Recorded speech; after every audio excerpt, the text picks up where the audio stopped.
A very good evening students. Again I am back with new video जो कि बच्चों का हमेशा कंप्लेन रहता है हिंदी हिंदी हिंदी। तो मैंने सोचा कि हिंदी में आपको बता देती हूँ संयंत्र का स्थान, है ना। प्लांट लेआउट अभी मैंने इंग्लिश में भी पढ़ाया है, वही सेम चीज मैं आपको हिंदी में बताने जा रही हूँ कि अगर क्योंकि बहुत बच्चों को लगता है मैम पूरा हिंदी बता दीजिए तो ज्यादा अच्छा रहेगा। सिंपल समझो, यहाँ पर आपको संयंत्र मतलब मशीन समझ में आती है ना। ये बहुत ज्यादा हिंदी है, संयंत्र यंत्र की बात हो रही है, मशीन समझ में आती है। तो मशीन यानी आज आप कोई भी मशीन किसी भी बिजनेस पर्पस से कहीं भी उद्योग स्टार्ट कर रहे हो, ठीक है, कहीं भी आप उद्योग, जिसको हम लोग औद्योगिक के नाम से भी जानते हैं, औद्योगिक यानी इंडस्ट्रियल यूनिट आप कहीं भी स्टार्ट कर रहे हो, ठीक है, औद्योगिक इकाइयां कहीं भी स्टार्ट कर रहे हो, तो सिंपल समझना इसके लिए हमें फैक्ट्री के सेटअप के लिए, ठीक है, फैक्ट्री के सेटअप के लिए हमें सबसे पहले अपने मशीन यानी जो भी संयंत्र जिनकी मदद से हम उत्पादन करेंगे उसके स्थान को चुनना पड़ता है कि हमें ये किस प्लेस पे हम प्रॉपर अपना प्रोडक्शन प्रोसेस यानी उत्पादन की प्रक्रिया करेंगे। तो अगर हम उद्योग की बात करें तो बहुत से व्यवसाय की स्थापना की दृष्टि से सर्वाधिक लाभप्रद स्थानीयकरण वही है जहां से कच्चा माल, सिंपल समझिएगा, कच्चा माल जुटाना और उसे तैयार माल बनाना तथा तैयार माल को वितरित करना और लागत न्यूनतम यानी मिनिमम कॉस्ट की बात हो रही है कि न्यूनतम लागत पे, ठीक है।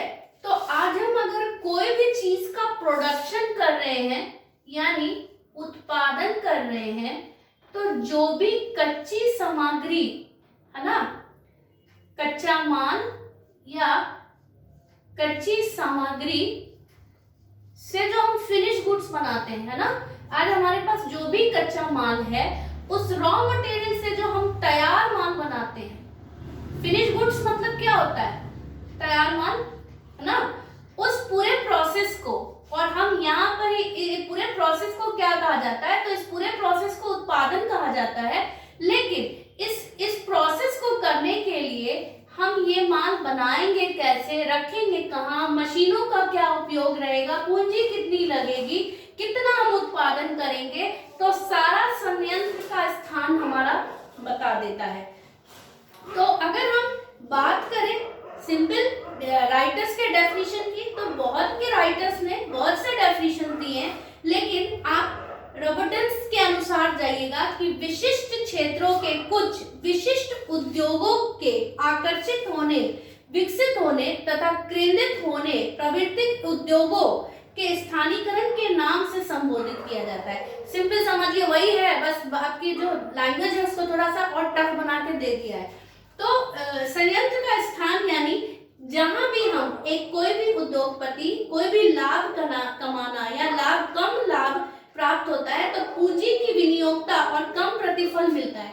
तो सबसे पहले ओवरऑल सारी चीजें देखेंगे कि एक आदर्श, अगर हम एक डेफिनेशन की बात करें तो सबसे अच्छा डेफिनेशन मैं आपको बता देती हूँ।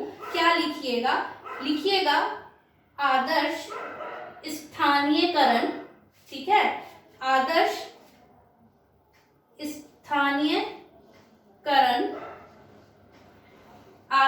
स्थानीयकरण वही है, क्या है, वही है जो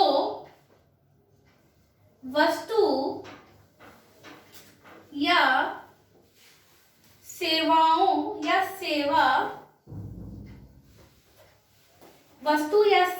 के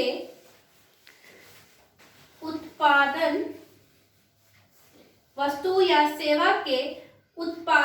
एवं वितरण, क्या है, उत्पादन एवं वितरण की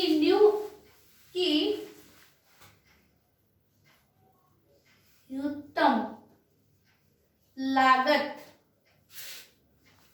या प्रति इकाई लागत, क्योंकि हम प्रति इकाई की इसलिए बात करते हैं कि लागत हमारी कम होनी चाहिए किसी भी चीज की,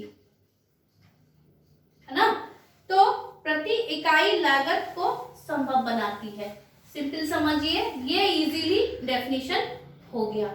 इजी डेफिनेशन इसलिए हो गया क्योंकि आपको इजीली समझ में आना चाहिए कि बहुत से कुछ वर्ड टफ आपके बुक्स में भी दिए हुए, तो इतना डिटेल में नहीं जाएंगे।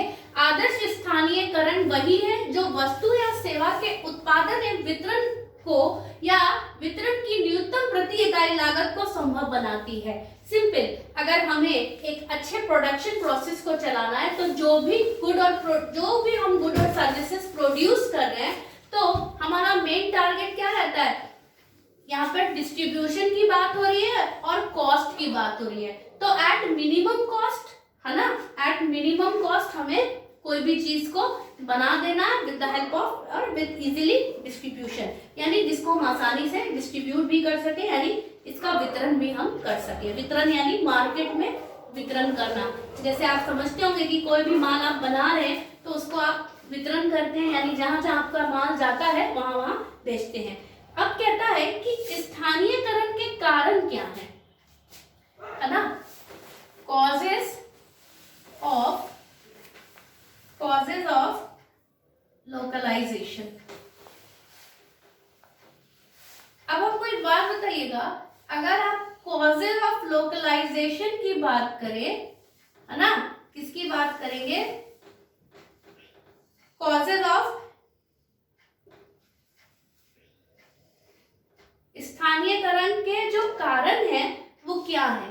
तो सिंपल समझिएगा, यहाँ पर 9M बताए गए हैं, 9Ms, है ना। 9Ms में क्या क्या बताया गया है? पहला बताया गया है मनी, फिर बताया गया है मटेरियल, फिर बताया गया है मैन, फिर बताया गया है मार्केट, ठीक है, फिर बताया गया है मशीनरी, फिर बताया गया है मोटिव पावर,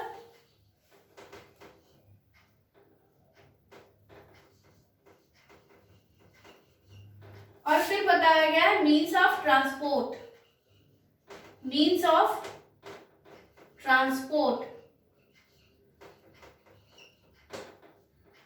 ठीक है, मीन्स ऑफ ट्रांसपोर्ट और momentum of early start, momentum of early start और स्टार्टअप, ठीक है, मोमेंटम ऑफ अर्ली स्टार्ट। अब हम जब सिंपल बात करेंगे मनी की, तो मनी आपको समझ में आता होगा, मुद्रा बोलिए या पैसा बोलिए, है ना, मुद्रा बोलिए या पैसा बोलिए। मटेरियल माल, स्टॉक। मैन यानी यहाँ लेबर यानी श्रम की बात हो रही है। यहाँ पर 9M जो है, 9M डिनोट कर रहा है, इसीलिए मैन को डिनोट कर दिया है लेबर, ठीक है। और उसके बाद आपका मार्केट यानी बाजार, और उसके बाद आपका मशीन, यानी आपको मशीन को तो आप मशीन ही कहते हैं, मशीनरी को, ठीक है। मोटिव पावर यानी यहाँ पर चालक शक्ति की बात हो रही है,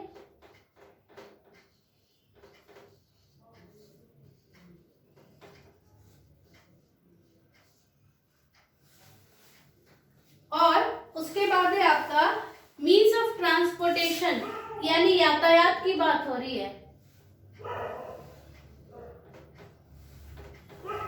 यातायात की बात हो रही है। और उसके बाद मोमेंटम ऑफ अर्ली स्टार्ट यानी प्रारंभिक विकास की बात हो रही है,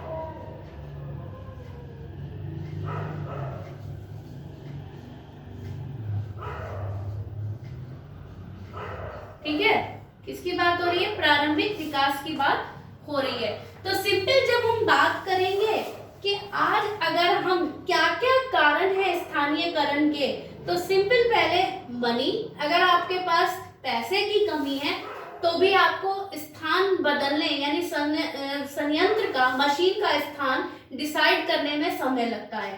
मटेरियल, वैसा स्थान चुनेंगे जहां पर इजीली हमको मनी भी अवेलेबल हो जाए, मटेरियल यानी माल भी हमको आसानी से मिल जाए, मैन यानी हमको लेबर यानी जिस श्रम की हेल्प से हम अपना उत्पादन प्रक्रिया करेंगे वो भी हमको आसानी से मिल जाए, बाजार, यहाँ पर हमको अपना उत्पाद जो है बाजार में बेचना है तो हमको बाजार भी आसानी से मिल जाए, उसी एरिया में, ज्यादा दूरी की एरिया नहीं हो जहां पर हम आसानी से आना जाना कर सकें, और मशीन यानी मशीन के हेल्प से हम सारा प्रोसेस काम करते हैं, यानी आज हम जो भी प्रक्रिया चला रहे हैं उत्पादन की with the help of machine यानी मशीन के मदद से चला रहे हैं, तो मशीन में भी अगर कोई प्रॉब्लम हो रही है तो हमको इजीली कोई भी टेक्नीशियन मिल जाए जिससे हम उसको बनवा पाए, ठीक है। मोटिव पावर यानी उसको चलाने के लिए यहाँ इलेक्ट्रिसिटी की बात हो रही है और पावर की बात हो रही है ना, वो भी हमको आसानी से मिल जाए। जब हम लोग ने इंग्लिश में भी बात किया था कि वाटर भी हमको आसानी से मिल जाए, पानी।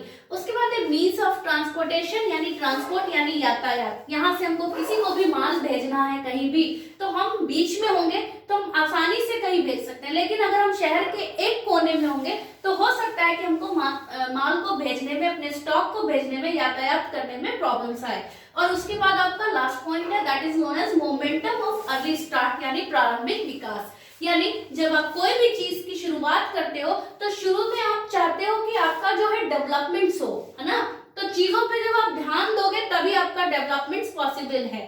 तो ये था these are the causes of localization, यानी आज कौन कौन सी समस्या यानी किन किन कारण के चलते हम स्थानीयकरण में हमको या स्थानीयकरण हमको चुनने में बहुत डिफिकल्ट लगता है, नहीं मुश्किल काम लगता है। तो इन 9 M's के बारे में हम दिमाग में रखेंगे। ये जो 9 M है, money, material, man, market, machinery, motive power, means of transportation and movement of early start. तो ये ध्यान में रखिएगा। तो स्थानीयकरण आप आसानी से डिसाइड कर सकते हैं कि आप अपना स्टार्टअप यानी किसी भी चीज का, जब आप कोई भी स्टार्ट कर रहे हैं बिजनेस, कोई भी औद्योगिक इकाई स्टार्ट कर रहे हैं या कोई भी व्यापार स्टार्ट कर रहे हैं या मैन्युफैक्चरिंग यूनिट स्टार्ट कर रहे हैं, तो आपको इन चीजों को दिमाग में रखते हुए काम करना पड़ेगा। तो ये था आपका संयंत्र का स्थान और स्थानीयकरण। उसके बाद आपका है कि आखिर ऐसे कौन से कारण हैं, ठीक है, तो what are the certain reasons, कारण क्या है हम लोग बाद में डिस्कस करेंगे, लेकिन हम आपको एक शॉर्ट में बता दे रहे हैं, उसको हम लोग डिटेल फिर नेक्स्ट क्लास में करेंगे, क्योंकि हो सकता है कि आप लोग को भी लेट हो रहा होगा, कंटिन्यू पढ़ पढ़ के आप थक जाते हो।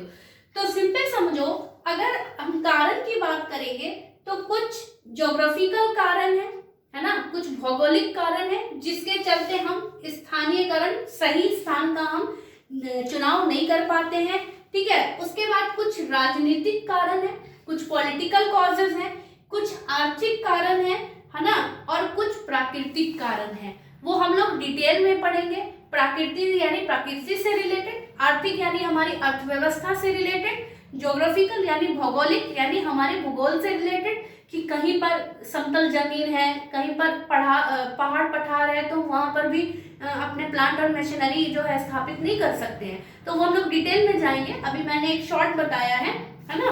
और उसके बाद जो आपका ज्योग्राफिकल हो ही गया, तो हम लोग बात करेंगे। और कहीं कहीं पे राजनीतिक यानी पॉलिटिकल कारण भी, क्योंकि बहुत सी बातें आती है, कास्ट क्रीड की बात आती है, जाति समाज की बात आती है पॉलिटिकल में, तो हम लोग डिटेल्स में बात करेंगे। आज हम लोग इतना ही रहने देते हैं, ठीक है। कोई भी डाउट है, क्वेरी है, पूछ सकते हो with the help of message, comment.